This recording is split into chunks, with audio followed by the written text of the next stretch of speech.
ನಮಸ್ಕಾರ, welcome back to ಕವನ ಪ್ರಭುಸ್ YouTube channel. So ಇವತ್ತಿನ ಈ ವಿಡಿಯೋದಲ್ಲಿ ನಮ್ಮ ಅಮ್ಮನ ಜೊತೆ ಇವತ್ತು ವುಮೆನ್ಸ್ ಡೇ ಆಗಿರೋದ್ರಿಂದ ನನ್ನ ಫೇವ್ರೆಟ್ ವುಮೆನ್ನ ನಿಮ್ಗೆಲ್ರಿಗೂ ಪರಿಚಯ ಮಾಡಿಸ್ಕೊಡ್ತಾ ಇದ್ದೀನಿ.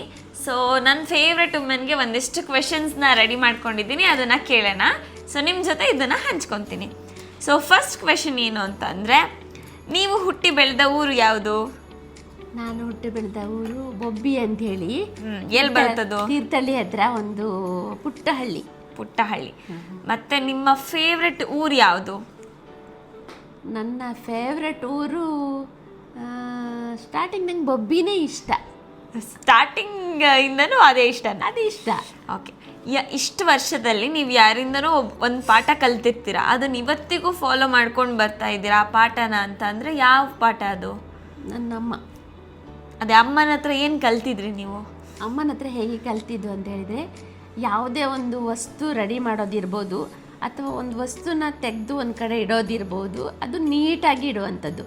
ಒಂದು ಅಡುಗೆನೇ ಮಾಡೋದ್ರಲ್ಲಿ ಇರ್ಬೋದು, ಅಂದರೆ ಜಾಸ್ತಿ ಮಾಡಿ ಊಟ ವೇಸ್ಟ್ ಮಾಡೋದು ಅಥವಾ ಯಾವುದೇ ವಿಚಾರ ಇರ್ಬೋದು, ಒಂದು ಬಟ್ಟೆ ಹಾಕೊಳ್ಳೋದಿರ್ಬೋದು, ಅದು ತೆಗೆದು ಅಲ್ಲಿ ಬಿಸಾಡೋದು ಇಲ್ಲಿ ಬಿಸಾಡೋದು, ಅಂದರೆ ನೀಟಾಗಿ ಇಡುವಂಥದ್ದು ಕೆಲಸ. ಅಂದರೆ ನೀಟ್ ಮತ್ತು ಡಿಸಿಪ್ಲಿನ್ ನಿಮ್ಮ ತಾಯಿಯಿಂದ ಕಲ್ತಿದ್ದೀರಾ. ಓಕೆ. ನಿಮಗೆ ಖುಷಿಯಾಗುವ 3 ವಿಷಯ ಅಂತ ಅಂದರೆ ಏನು ನಿಮ್ಮ ಲೈಫಲ್ಲಿ? ಖುಷಿಯಾದಂಥ ವಿಷಯನ ಒಂದು ಎತ್ತಿನ ಗಾಡಿ ಗೊತ್ತಾ ನಿಮಗೆ? ಎತ್ತಿನ ಗಾಡಿ ಇರತ್ತಲ್ವಾ, ಕಟ್ಟಿಗೆ ಎಲ್ಲ ತರ್ಲಿಕ್ಕೆ ಹೋಗ್ತಾ ಇದ್ವಿ. ಎತ್ತಿನ ಗಾಡಿಯಲ್ಲಿ ಹೋಗ್ತಾ ಇದ್ವಿ ಗುಡ್ಡದಲ್ಲಿ. ಅದು ಎತ್ತಿನ ಗಾಡಿ ಹೀಗೆ ಬರುವಾಗ ಅದು ಎತ್ತು ಹಿಂಗೆ ಓಡಿಸ್ಕೊಂಡು ಬಂದ ಅಲ್ವಾ, ಪಾಪ ಭಯ ಆಗ್ಬಿಡ್ತು, ಎತ್ತಿನ ಗಾಡಿ ಉಲ್ಟಾಗ್ಬಿಡ್ತು, ನಾವೆಲ್ಲ ಕೆಳಗೆ ಬಿದ್ವಿ.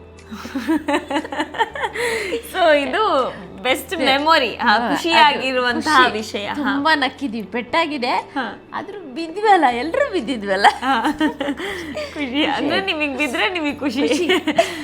ಮತ್ತೊಂದು ಖುಷಿಯಾಗಿರುವಂತಹ ವಿಷಯ, ಇನ್ನೊಂದು ಖುಷಿಯಾಗಿದ್ದ ವಿಷಯ ಅಂದರೆ, ನಾವು ಬಾವಿ ನೀರು ಸೇದೋದಿದೆಯಲ್ಲ, ಅದು ತುಂಬ ಆಳದಿಂದ ಸೇದಬೇಕು. ಆ ಕಡೆಯಿಂದನೂ ಬೇರೆಯವರು ಲೇಡೀಸ್ ಬಂದು ಸೇಯ್ತಾ ಇರ್ತಾರೆ, ನಾವು ಈ ಕಡೆಯಿಂದನೂ ಹಾಕ್ತಾ ಇರ್ತೀವಿ. ಹೀಗೆ ಹಾಕೊಳ್ಳುವಾಗ ಹೀಗೆ ಬಾವಿಗೆ ಹಗ್ಗ ಬಿಡ್ತೀವಲ್ವಾ, ಹೀಗೆ ಹಗ್ಗ ಬಿಟ್ಟಾಗ ನಾವು ಅದು ಬೇಗ ಅವಳು ಕೊಡಪನ ಬೇಗ ಮೇಲೆ ಬರುತ್ತಾ, ನನ್ನ ಕೊಡಪನ ಬೇಗ ಮೇಲೆ ಬರುತ್ತಾ ಅಂತ ಆ ರೀತಿ ಕಾಂಪಿಟೇಷನಲ್ಲಿ ಹೀಗೆ ಎಳಿತಾ ಇದ್ವಿ. ಒಂದು ಕೊಡಪನ ಎಳೆದು ಹೀಗೆ ತೆಗೆದು ಇಟ್ಟಾಗಿದೆ, ಅವಳದು ನಂದು. ಇನ್ನೊಂದು ಕೊಡ ಆಗುವಾಗ ನಂದು ಹಗ್ಗ ಬೇಗನೆ ಮೇಲೆ ಬಂತು, ಕೊಡಪನ ಬಿಚ್ಚಿ ಕೆಳಗೋಯ್ತು. ಅಂದರೆ ನಾನು ಬಿದ್ದೆ, ಬೇಗ ಬಂತು ಮೇಲೆ, ಹಗ್ಗ ಮಾತ್ರ ಬಂತು, ಕೊಡಪನ ಬರಲಿಲ್ಲ. ಅದೊಂದು. ಮತ್ತೊಂದು ತುಂಬ ಖುಷಿಯಾಗಿದೆ ಅಂದರೆ ನಿಮ್ಗೆ ಖುಷಿಯಾಗಿರುವ ವಿಷಯ ಅಂದರೆ ನೀವು ಬಿದ್ದಿದ್ದೇನಾ? ಇನ್ನೊಂದು ವಿಷಯ ಏನಂದರೆ, ನನ್ನ ಅಣ್ಣ, ನಾನು ಮತ್ತು ಇನ್ನೊಂದು ಅಣ್ಣ, ಇಬ್ಬರು ಅಣ್ಣ ನಾನು ಒಟ್ಟಿಗೆ ಊಟ ಕೂತಿದ್ವಿ ಸಂಜೆ ಸ್ಕೂಲ್ ಬಿಟ್ಟು ಮನೆಗೆ ಬಂದು. ಆಗ ಒಬ್ಬ ಅಣ್ಣನಿಗೆ, ನಂದು 5ನೇ ಅಣ್ಣನಿಗೆ ಸ್ವಲ್ಪ ಜ್ವರ ಬಂದಿತ್ತು. ನನ್ನ ಪಕ್ಕದಲ್ಲೇ ಕೂತಿದ್ದ, ನಾನು ಬಳಸ್ಕೊಂಡು ಊಟ ಮಾಡ್ತಾಯಿದ್ದೆ. ನಮಗೆಲ್ಲ ಅಮ್ಮ ಬಳಸೋದಂತ ಹೇಳಿಲ್ಲ, ಅವ್ರಿಗೆ ತುಂಬ ಕೆಲಸ ಇರೋದಲ್ಲ, ನಾವು ಬಳಸ್ಕೊಂಡು ಊಟ ಮಾಡ್ತೀವಿ, ಎಲ್ಲ ಹತ್ತಿರದಲ್ಲಿ ಇಟ್ಟು ಹೋಗ್ತಾಯಿದ್ರು. ನನ್ನ ಅಣ್ಣ ಸ್ವಲ್ಪ ಪಕ್ಕದಲ್ಲಿ ಮಜ್ಜಿಗೆ ಇತ್ತು, ಅದನ್ನು ಹಿಂಗೆ ಹಾಕೊಳ್ತಾ ಇದ್ದೇನೆ. ಸಾಕು ಅಂತಿದ್ದೆ ನಾನು. ಸಾಕು ಅಂತ ಹೇಳುವಾಗ ಆ ಕಡೆಯಿಂದ ಇನ್ನೊಂದು ಅಣ್ಣನು ಅಂದ, ಈಚೆಯಿಂದ ನಾನು ಅಂದರೆ ಇವನು ಸರಿ ಇದಾನೋ ಇಲ್ಲ ಅಂತ ಹೇಳಿ, ಅಂದರೆ ಅವರೇ ಸಾಕು ಅಂತಾರೆ, ಆದ್ರೆ ಅವರೇ ಹಾಕೊಳ್ತಿರೋರು ಅವರೇ, ಸಾಕು ಅವರೇ. ಓಕೆ. ಈ ವಿಡಿಯೋ ಮೋಸ್ಟ್ಲಿ ಅವ್ರು ನೋಡ್ತಾ ಇದ್ರೆ ಖಂಡಿತ ಅವ್ರು ನಿಮಗೆ ಕಾಲ್ ಮಾಡಿ ಹೇಳ್ತಾರೆ, ಅದನ್ನೆಲ್ಲ ಇಲ್ಲಿ ಹೇಳಿದೆಯಲ್ಲ ಅಂತ ಹೇಳಿ. ಓಕೆ. ನಿಮ್ಮ ಲೈಫಲ್ಲಿ ಈಗ ಖುಷಿಯಾಗಿರೋದಂಥದ್ದು ಹೇಳಿದ್ರಲ್ವ, ನಿಮ್ಮ ಲೈಫಲ್ಲಿ ಒಂದು ಕೆಟ್ಟದ ವಿಷಯ ಅಂತ ಅಂದರೆ ಯಾವುದಾಗಿದೆ? ಕೆಟ್ಟ ವಿಷಯ ನಿನ್ನ ಮೇಲೆ ಇದನ್ನ ನೆನ್ಸ್ಕೊಳ್ಳೇಬಾರ್ದು ಅಂತ ಇರೋದು ಯಾವುದಾದ್ರೂ ಇದ್ರೆ ಅದನ್ನ ಇವತ್ತು ನೆನ್ಸ್ಕೊಂಡು ಅದನ್ನ ಇಲ್ಲಿಂದ ಬಿಟ್ಟು ಬಿಡಬೇಕು. ನನಗೆ ಗಾಡಿ ಪೆಟ್ರೋಲ್ ಖಾಲಿಯಾಗಿರೋದು, ಗಾಡಿ ದಬ್ಕೊಂಡು ಬಂದಿರೋದು. ಯಾವಾಗದು? ಗಾಡಿ ಕಲಿತು ಸ್ವಲ್ಪ ದಿನದಲ್ಲೇ ಗಾಡೀಲಿ ಪೆಟ್ರೋಲ್ ಇರಲಿಲ್ಲ, ನನ್ನ ಹತ್ರ ದುಡ್ಡು ಇರಲಿಲ್ಲ, ಪರ್ಸ್ ತೊಗೊಂಡೋಗ್ಲಿಲ್ಲ, ತುಂಬ ದೂರ ನಡ್ಕೊಂಬಂದೆ. ಇನ್ನು ಯಾವತ್ತೂ ಹಿಂಗಾಗಬಾರ್ದು ಅಂತ ಅಂದ್ಕೊಂಡೆ. ಅದೇ ದಿನ ಅಲ್ಲಿಂದನೂ ನನ್ನ ಗಾಡಿ ಪೆಟ್ರೋಲ್ ಖಾಲಿಯಾಗಿದೆ, ಜಾಗ್ರತೆ ಆಗಿದ್ದೀನಿ. ಓಕೆ. ನೆಕ್ಸ್ಟ್, ನಿಮ್ಮ ಜೀವನದಲ್ಲಿ ನಿಮ್ಮ ಪತಿಯಿಂದ ನೀವೊಂದು ಕಲ್ತಿರೋ ಪಾಠ ಅಂದರೆ ಯಾವುದದು? ಅವ್ರು ಏನೇ ತಗೊಳ್ಬೇಕಾದ್ರೂ ತುಂಬ ತುಂಬ ತಗೊಳ್ತಾರೆ. ಅವರಿಗೆ ಸ್ವಲ್ಪ ತಗೊಳ್ಳೋದು ಗೊತ್ತಿಲ್ಲ.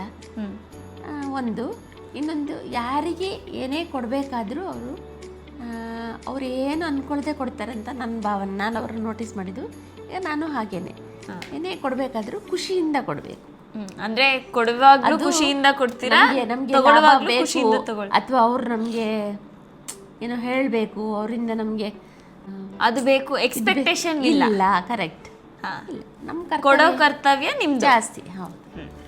ಮತ್ತೆ ನಿಮ್ಮ ಫ್ಯಾಮಿಲಿಯ ಇಷ್ಟವಾದ ವಿಷಯ ಏನು? ಈಗ ನೀವು ಒಂದು ಸಪ್ರೇಟ್ ಫ್ಯಾಮಿಲಿಯಲ್ಲಿದ್ದೀರಾ, ಇವಾಗ ನಿಮಗೆ ಗಂಡ ಇದ್ದಾರೆ, ಮಕ್ಕಳಿದ್ದಾರೆ. ನಿಮ್ಮ 4 ಜನ ಬಾಂಡಿಂಗಲ್ಲಿ ನಿಮಗೆ ಏನು ತುಂಬ ಇಷ್ಟ? ತುಂಬ ಇಷ್ಟ ಅಂದರೆ ನಾವು 4 ಜನ ಒಟ್ಟಿಗೆ ಸೇರಿಬಿಟ್ರೆ ತುಂಬ ಎಂಜಾಯ್ ಮಾಡ್ತೀವಿ. ತುಂಬ ಖುಷಿಯಿಂದ ಎಲ್ಲಿಗೆ ಹೋಗೋದ್ರೆ ಹೋಗ್ತೀವಿ, ಅಥವಾ ತಿನ್ನೋ ವಿಚಾರದಲ್ಲಿರ್ಬೋದು, ಅಥವಾ ಹೊಸ ಹೊಸ ಬಟ್ಟೆ ಹಾಕೊಳ್ಳೋ ವಿಚಾರದಲ್ಲಿರ್ಬೋದು. ತುಂಬ ಎಂಜಾಯ್ ಮಾಡ್ತೀವಿ, ತುಂಬ ಖುಷಿಯಲ್ಲಿರ್ತೀವಿ. ಓಕೆ, ನಿಮ್ಮದು ಫನ್ ಫ್ಯಾಮಿಲಿನ ಅಥವಾ ಸ್ಟ್ರಿಕ್ಟ್ ಫ್ಯಾಮಿಲಿನ? ತುಂಬ ಫನ್ ಫ್ಯಾಮಿಲಿ. ಓಕೆ, ಸೊ ನಿಮ್ಮ ಫೇವ್ರೆಟ್ ಫ್ಯಾಮಿಲಿ ವೆಕೇಷನ್ ಯಾವುದು? ತುಂಬ ಮೆಮೊರಿಯಲ್ಲಿರೋದು? ತುಂಬ ಮೆಮೊರಿಯಲ್ಲಿರುವಂಥದ್ದು ನಮಗೆ ಸಿಂಗಾಪುರ್ ಕ್ರೂಸ್ ವೆಕೇಷನ್ ಹೋಗಿತ್ತು. ಸಿಕ್ಕಾಪಟ್ಟೆ ಮೆಮೊರಿ. ಸೊ ಅಲ್ಲಿ ತುಂಬ ಮೆಮೊರೀಸ್ನ ಕಲೆಕ್ಟ್ ಮಾಡ್ಕೊಂಡಿದ್ದೀರಾ. ಓಕೆ, ನಿಮ್ಮ ಪೇರೆಂಟ್ಸ್ ಎಷ್ಟು ಸ್ಟ್ರಿಕ್ಟ್ ಇದ್ರು ನಿಮಗೆ?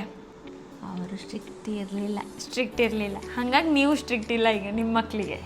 ಸೊ ಮಕ್ಕಳ ಹತ್ರನೇ ಕೇಳಬೇಕು. ನೆಕ್ಸ್ಟ್ ಕ್ವೆಶನ್, ನಿಮ್ಮ ಫ್ಯಾಮಿಲಿಯಲ್ಲಿ ಏನಾರು ಒಂದು ಖುಷಿ ವಿಷಯ ಮಾಡಬೇಕು ನೀವು 4 ಜನ ಸೇರಿ ಅಂದರೆ ಅದು ಯಾವ ವಿಷಯ? ಏನಾದರೂ ಮಾಡಬೇಕು ಅಥವಾ ಎಲ್ಲಿಗಾರ ಹೋಗಬೇಕು ಆ ಥರ ಏನಾರು ಆಸೆ ಇದೆಯಾ ನಿಮಗೆ? ಅದು ಆಸೆ ತುಂಬ ಇದೆ. ಈಗ ಒಂದೇ ವಿಷಯ ಕೇಳಿದ್ದೀರಲ್ವಾ, ಅದರಲ್ಲಿ ಒಂದು ಯಾವುದಾದ್ರೂ ಫಸ್ಟ್ ಇರೋದದ್ದು ಹೇಳಿ. 4 ಜನ ಸೇರಿ ಮಾಡುವಂಥ ಕೆಲಸ. 4 ಜನ ಸೇರಿ ಮಾಡುವಂಥ ಕೆಲಸನ ಈಗ ಫಸ್ಟ್ ನಾನು ಅಪ್ಪ ಮಾಡುವಂಥ ಕೆಲಸ ಹೇಳ್ಬೋದಾ? ಒಂದು ಫಸ್ಟ್ ಮಾಡಬೇಕಾಗಿರೋಂಥ ನಾನು ಮತ್ತು ಅವರು, ನಮ್ದು 2 ಜವಾಬ್ದಾರಿ ಇದೆ ಅಲ್ವಾ. ನಮ್ದು 2 ಮಕ್ಕಳಿಗೆ ಮದುವೆ ಮಾಡಲಿಕ್ಕಿದೆ. ಅಯ್ಯಯ್ಯೋ, ಅದು ಫಸ್ಟ್ ಚೆನ್ನಾಗಿ ಅದ್ದೂರಿಯಾಗಿ ಮಾಡಬೇಕು ಅನ್ನೋದು ತುಂಬ ದೊಡ್ಡ ಡ್ರೀಮ್ ಇದೆ. ಫಸ್ಟ್ ಅದು. ಆಮೇಲೆ ಇದು 4 ಕ್ವಶನ್ ಆಯಿತು ಅಂತ ಅನ್ಸುತ್ತೆ ಸ್ವಲ್ಪ. ಇದು 4 ಈಗ 4 ಜನರಿಂದ ನಾವು 6 ಜನ ಆಗ್ತೀವಲ್ವಾ, ಆವಾಗ ದೊಡ್ಡ ಡ್ರೀಮ್ ಇದೆ. ಓಕೆ, ನೆಕ್ಸ್ಟ್ ನಿಮ್ಮ ತಾಯಿ ಮನೆಯಲ್ಲಿ ಕಲಿತ ಪಾಠ ಏನು? ತಾಯಿ ಮನೆಯಲ್ಲಿ ನೀವು ಅವಾಗಲೇ ಹೇಳಿದ್ರಿ ತಾಯಿಯಿಂದ ಕಲ್ತಿದ್ದು ಒಂದು ನೀಟ್ನೆಸ್ ಮತ್ತು ಡಿಸಿಪ್ಲಿನ್. ಸೊ ಅದು ಬಿಟ್ಟು ನಿಮ್ಮ ತಾಯಿ ಮನೆಯಿಂದ ಕಲಿತ ಪಾಠ ಇವತ್ತಿಗೂ ನೀವು ಫಾಲೋ ಮಾಡ್ಕೊಂಡು ಬರ್ತಾ ಇದ್ದೀರಾ ಅಂದರೆ ಅದು ಯಾವುದು? ಏನಂದರೆ ನಾವು 7 ಜನ ಮಕ್ಕಳಲ್ವಾ. 7 ಜನಕ್ಕೂ ಕೂಡ ನನಗೆ ಅನಿಸಿದ್ದು 7 ಜನರಲ್ಲೂ ಇವತ್ತಿಗೂ ಅದು ಹಾಗೆ ಇದೆ ಅಂತ ಅಂದ್ಕೊಳ್ತಾ ಇದ್ದೀನಿ. ಏನಂದರೆ ಏನೇ ಒಂದು ವಸ್ತು ತಂದರೆ ಅದನ್ನು ಹಂಚಿ ತಿನ್ನುವಂಥದ್ದು. ಏನು, ನಾವು ಎಲ್ಲರಿಗೂ ಹಂಚಿ ತಿಂತೀವಿ. ಹಾಗೆ ತಿನ್ನುವಂಥ ವಸ್ತು ತಂದರೆ. ಹಾಗೆ ನಿಮಗೆ ತುಂಬ ಸ್ಟ್ರೆಸ್ ಆದಾಗ ನೀವು ಅದನ್ನು ಹೇಗೆ ಹ್ಯಾಂಡಲ್ ಮಾಡ್ತೀರಾ? ನಿಮಗೆ ಸ್ಟ್ರೆಸ್ ಆದಾಗ ನೀವು ಹೇಗೆ ಹ್ಯಾಂಡಲ್ ಮಾಡ್ತೀರಾ? ಯೂಶ್ವಲಿ ಇದು ಎಲ್ಲ ಹೆಣ್ಮಕ್ಳಿಗೂ ಇದೊಂದು ಕ್ವೆಶನ್ ಇರುತ್ತೆ. ಏನು ಅಂತ ಅಂದರೆ ಗಂಡ ಮಕ್ಕಳು ಮದುವೆ ಆದ ತಕ್ಷಣ ಗಂಡ ಮಕ್ಕಳು ಅಂತ ತುಂಬಾ ಸ್ಟ್ರೆಸ್ ತೊಗೊತಾ ಇರ್ತಾರೆ. ಅವ್ರನ್ನ ಅವ್ರು ನೋಡ್ಕೊಳ್ಳೋದೇ ಇಲ್ಲ. ನನಗೇನಾರ ಪರವಾಗಿಲ್ಲ, ನನ್ನ ಗಂಡ ಮಕ್ಕಳು ಚೆನ್ನಾಗಿರಬೇಕು ಅಂತ ಇರ್ತಾರೆ. ಹಾಗೆ ನಿಮಗೆ ನೀವು ತುಂಬ ಸ್ಟ್ರೆಸ್ ಆದಾಗ ನೀವೇನು ಮಾಡ್ತೀರಾ ಮೇಡಮ್? ಒಂದು ನನ್ನ ಕೆಲಸ ಏನು ಮಾಡಬೇಕು ಹೊಟ್ಟೆ ಭರ್ತಿ ಮಾಡ್ಕೊಳ್ಳೋಕ್ಕೆ, ಅದು ಮಕ್ಕಳಿಗೂ ಗಂಡನಿಗೂ ಎಲ್ಲ ಮಾಡಿಡ್ತೀನಿ, ಕೊಡ್ತೀನಿ. ನಾನು ತುಂಬ ಸೈಲೆಂಟ್ ಆಗಿಬಿಡ್ತೀನಿ. ನಿಮ್ಮದು ಸೈಲೆಂಟೇ ಸೀಕ್ರೆಟ್. ಸೈಲೆಂಟೇ ನಿಮ್ಮದು ಸೀಕ್ರೆಟ್. ಸೈಲೆಂಟ್ ಆಗಿಬಿಡ್ತಾರೆ. ಸೊ ಸ್ಟ್ರೆಸ್ ತಾನಾಗೆ ಕಡಿಮೆ ಆಗುತ್ತೆ. ಸೊ ನೀವು ಒಂದು ಹೆಣ್ಮಗು ಆಗಿ ಪ್ರಪಂಚಕ್ಕೆ ಒಂದು ಮೆಸೇಜ್ ಕೊಡಬೇಕು ಅಂತ ಹೇಳಿದರೆ ಏನು ಮೆಸೇಜ್ ಕೊಡ್ತೀರಾ? ಏನು ಕೊಡ್ಬೋದು ಅಂತ ಹೇಳಿದರೆ, ಯಾವುದೇ ಒಂದು ಫಂಕ್ಷನಿಗೆ ಹೋಗಬೇಕಾದ್ರೆ, ಒಂದು ಉದಾಹರಣೆಗೆ ಒಂದು ಮದುವೆಗೆ ಹೋಗಬೇಕಾದ್ರೆ ಯಾವ ರೀತಿ ಸ್ಯಾರಿ ಉಟ್ಕೊಂಡು ನೀಟಾಗಿ ಡ್ರೆಸ್ ಮಾಡ್ಕೊಂಡು ಹೋಗಬೇಕು ಹಾಗೆ ಹೋಗಬೇಕು. ಅಥವಾ ನಾವು ದೇವಸ್ಥಾನಕ್ಕೂ ಕೂಡ ಹೇಗೆ ಹೋಗಬೇಕು ಹಾಗೆ ಹೋಗಬೇಕು. ಅಥವಾ ಬೇರೆ ಕಡೆ ಒಂದೇ ವೆಕೇಷನ್ ಇರ್ಬೋದು, ಅಥವಾ ಬೇರೆ ಬೇರೆ ಕಡೆ, ಅಂದರೆ ಯಾವ ಪ್ಲೇಸಲ್ಲಿ ಯಾವ ರೀತಿ ಇರಬೇಕು ಆ ರೀತಿ ಹೋಗಬೇಕಾಗಿರುವಂಥದ್ದು. ಒಂದು ಯಾವ ಜನರ ಜೊತೆಗೆ ಹೇಗೆ ಮಾತಾಡಬೇಕು, ಹೇಗಿರಬೇಕು, ಅದನ್ನು ನಾವು ಕಲಿಬೇಕು ಅಂತ ಅನ್ನಿಸ್ತು. Wow, super message madam. So ಅಂದರೆ ಇವ್ರು ಹೇಳಿದ್ದೇನು ಅಂತಂದರೆ, ಇವಾಗ ನಾವು ದೇವಸ್ಥಾನಕ್ಕೆ ಹೋಗಬೇಕಂದ್ರೆ ಚೂಡಿದಾರ ಅಥವಾ ಸ್ಯಾರೀಸ್ ಇದನ್ನು ಹಾಕ್ಕೊಂಡು ಹೋದರೆ ತುಂಬ ಚೆನ್ನಾಗಾಗಿರುತ್ತೆ. ಅದೇ ಒಂದು ವೆಕೇಷನಿಗೆ ಹೋಗಬೇಕು ಅಂತ ಅಂದರೆ ಒಳ್ಳೊಳ್ಳೆ ಜೀನ್ಸು, ಸ್ಕರ್ಟು, ಫ್ರಾಕು ಇದನ್ನೆಲ್ಲ ಹಾಕ್ಕೊಂಡು ಹೋಗೋದು ಒಳ್ಳೆಯದು. ಮತ್ತು ನಾವು ಯಾರ ಜೊತೆ ಹೇಗೆ ಮಾತಾಡಬೇಕು, ಯಾರ ಜೊತೆ ಹೇಗೆ ಗೌರವದಿಂದ ಇರಬೇಕು, ಇದನ್ನು ಪ್ರತಿಯೊಬ್ಬರು ಕೂಡ ಕಲಿತ್ರೆ ತುಂಬಾ ಚೆನ್ನಾಗಿರುತ್ತೆ ನಮ್ಮ ಲೈಫು ಅನ್ನೋದ್ರ ಬಗ್ಗೆ ಅಮ್ಮ ಹೇಳ್ಕೊಟ್ಟಿದ್ದಾರೆ. ಈಗ ಲಾಸ್ಟ್ ಕ್ವೆಶನ್ ಅಮ್ಮನಿಗೆ ಕೇಳಬೇಕಾಗಿರೋದು ಏನು ಅಂತ ಅಂದರೆ, ನಾನು ಇವಾಗ ಯೂಟ್ಯೂಬ್ ಚಾನಲ್ ಹೊಸದಾಗಿ ಸ್ಟಾರ್ಟ್ ಮಾಡಿದ್ದೀನಿ. ಸೊ ನಿಮಗೇನು ಅನಿಸುತ್ತೆ ನಾನು ಯೂಟ್ಯೂಬ್ ಚಾನಲ್ ಸ್ಟಾರ್ಟ್ ಮಾಡಿರೋದು? ಇನ್ನೇನು ನಾನು ಮುಂದುವರಿಬೋದಾ? ಹೇಗೆ ನಿಮಗೆ ಖುಷಿ ಇದೆಯಾ ಯೂಟ್ಯೂಬ್ ಚಾನಲ್ ನಾನು ಸ್ಟಾರ್ಟ್ ಮಾಡಿರೋದು? ಅದ್ರ ಬಗ್ಗೆ ಒಂದೆರಡು ಮಾತು ಹೇಳಿ. ನನಗೆ ನೀವು ಕೇಳುವಾಗಲೇ ಅನಿಸ್ತಾ ಇದೆ ಖಂಡಿತವಾಗಿಯೂ ಇದು ಮುಂದುವರಿಯುತ್ತೆ. ಯಾಕೆಂದರೆ ಆ ಖುಷಿಯಾಗಿ ಆ ನಗುಮುಖದಿಂದ ಸಖತ್ತಾಗಿ ಎನರ್ಜಿಯಿಂದ ಮಾತಾಡಬೇಕಾದ್ರೆ ಎಲ್ರಿಗೂ ಅನಿಸುತ್ತೆ, ಒಂದು ಸಲ ಇವರೇನೋ ಮಾತಾಡ್ತಾ ಇದ್ದಾರಲ್ಲ, ಇಂಟ್ರೆಸ್ಟಾಗಿ ಕೇಳ್ಕೊಂಡು ಬಿಡೋಣ ಅಂತ ಅನಿಸುತ್ತೆ. ಖಂಡಿತವಾಗಿ ಇದು ಚೆನ್ನಾಗಾಗತ್ತೆ ಅಂತ ಅಂದ್ಕೊಳ್ತಾ ಇದ್ದೀನಿ. ಓಕೆ, ಸೊ ನನ್ನ ಮತ್ತು ನಿಮ್ಮ ಬಾಂಡ್ ಹೆಂಗಿದೆ? ಸೊ ಯೂಶ್ವಲಿ ಇವಾಗ ನೀವು ಮತ್ತು ನಿಮ್ಮ ತಾಯಿ ಜೊತೆಗೆ ಇದ್ದಿದ್ದ ಬಾಂಡು ಮತ್ತು ನೀವು ನಿಮ್ಮ ಮಗಳ ಜೊತೆ ಇರೋ ಬಾಂಡಿಂಗು ಹೇಗೆ ಇದೆ? ನನ್ನ ತಾಯಿ ಜೊತೆಗೆ ಯೋಚನೆ ಮಾಡಿದರೆ ಪಾಪ ಅವರಿಗೆ ಇವತ್ತು ಅವರು ಇಲ್ಲ, ಆದರೂ ಕೂಡ ಅವರು ನನಗೆ ಆ ಟೈಮಲ್ಲಿ ನನಗಿರ್ಬೋದು, ನನ್ನ ತಂಗಿಗಿರ್ಬೋದು, ಒಂದು ಡ್ಯಾನ್ಸಿಗೆ ಸಪೋರ್ಟ್ ಮಾಡೋದಿರ್ಬೋದು ಮಾಡಿದ್ದಾರೆ. ಆಗಿನ ಕಾಲದಲ್ಲಿ ಆ ಸೇವಂತಿಗೆ ಹೂವೆಲ್ಲ ಕಟ್ಟಿಬಿಟ್ಟು ಇಲ್ಲಿವರೆಗೆ ಬಿಡಿಸ್ಬಿಟ್ಟು ಅವಾಗೆಲ್ಲ ಡ್ಯಾನ್ಸಿಗೆ ಅದು ಏನು ಮಾಡಬೇಕು, ಅವರ ನಾಲೆಜಿಗೆ ತಕ್ಕಂಗೆ ಅವ್ರು ಮಾಡಿದ್ದಾರೆ. ಆದರೆ ಇವಾಗ ಅನಿಸುತ್ತೆ ಅವ್ರು ಇವಾಗ ಇರಬೇಕಿತ್ತು, ನನ್ನ ಮಗಳದ್ದು ಡ್ಯಾನ್ಸ್ ಎಲ್ಲ ನೋಡಬೇಕಿತ್ತು, ಅಥವಾ ಅವಳು ಏನೆಲ್ಲ ಸಾಧನೆ ಮಾಡ್ತಾ ಇದ್ದಾಳೆ ಅದು ನೋಡಬೇಕಿತ್ತು ಅಂತ. ಇವತ್ತು ಮಧ್ಯಾಹ್ನ ಕೂಡ ಒಬ್ಬರ ಹತ್ರ ನಾನು ಮಾತಾಡಿದ್ದೇನೆ. ಹೀಗೆ ಅದು ಯಾವಾಗಲೂ ಅನ್ನಿಸ್ತಾ ಇರುತ್ತೆ, ಅವ್ರು ಇರಬೇಕಿತ್ತು, ಎಲ್ಲೋ ಒಂದು ಕಡೆ ಇದ್ದಾರೆ, ನೋಡ್ತಾ ಇದ್ದಾರೆ ಅಂತ ಅಂದ್ಕೊಳ್ತಾ ಇದ್ದೀನಿ.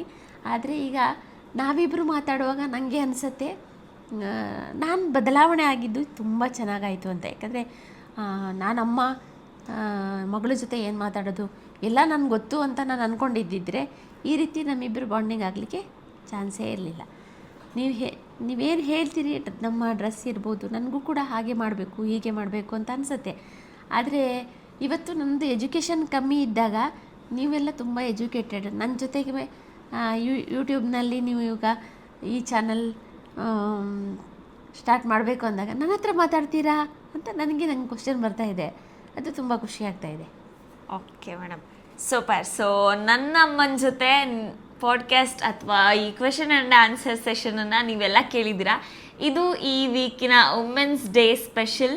ನಿಮಗೆಲ್ಲ ಈ ವಿಡಿಯೋ ಇಷ್ಟ ಆಗಿದ್ರೆ ಲೈಕ್ ಮಾಡಿ, ಶೇರ್ ಮಾಡಿ, ಕಮೆಂಟ್ ಮಾಡಿ. Thank you.